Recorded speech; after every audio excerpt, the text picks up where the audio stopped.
Social मीडियात ताकद किती मोठी आहे हो तुम्हाला सर्वांना माहिती आहे. आज खरोखर तुमची मदतीची गरज आहे मला. माझा एक मित्र आहे, ह्या मित्राचा मुलगा गेले 1 महिना झाला घरातून रुसून गेलाय. खरोखर त्याच्या घरातील एवढी परिस्थिती वाईट आहे. मला अतिशय वाईट वाटायला लागलं. माझा मुलगा स्वराज योगित चव्हाण, राहणार पेटवडगाव, तालुका हातकणंगले, जिल्हा कोल्हापूर. माझा मुलगा गेल्या महिन्यात 12/8/2025 रोजी घरातून रागवून बाहेर गेला आहे. स्वराज, तू घरी परत ये. तुझा वाढदिवस जवळ येणार नाही बाळ. तुला काही रागवत नाही, फक्त तू घरी परत ये.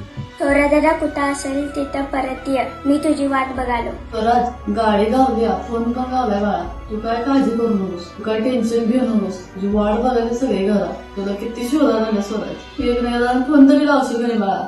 खरोखर या सोशल मीडियात जर एवढी ताकद असेल तर ह्या सोशल मीडियाच्या ताकदीवर आपण जगाला आज दाखवून द्यायची वेळ आली. एखाद्या व्यक्तीला जर हुडकायचं म्हणलं तर जगातील कुठल्याही कानाकोपऱ्यात जाऊन आपण हुडकू शकतो. या सोशल मीडियाची आज ताकद बघायची. माझे हात जोडून सगळ्यांना विनंती आहे, हा व्हिडिओ जास्तीत जास्त लोकांच्या बरोबर शेअर करा, जास्तीत जास्त लोकांच्या बरोबर पोहोचवा. खरोखर तुमच्याकडनं हीच अपेक्षा आहे, मी जास्तीत जास्त लोकांच्या बरोबर पोहोचू दिला आणि एका मुलाला आपल्या आईशी मिळवण्यासाठी व भेटण्यासाठी मी प्रयत्न करते. एवढी सगळ्यांना माझी विनंती आहे, खरोखर व्हिडिओ शेअर करा आणि एका आई वडिलांना त्या मुलाला एकत्र आणण्यासाठी प्रयत्न करू. प्लीज माझी विनंती, प्लीज शेअर करा.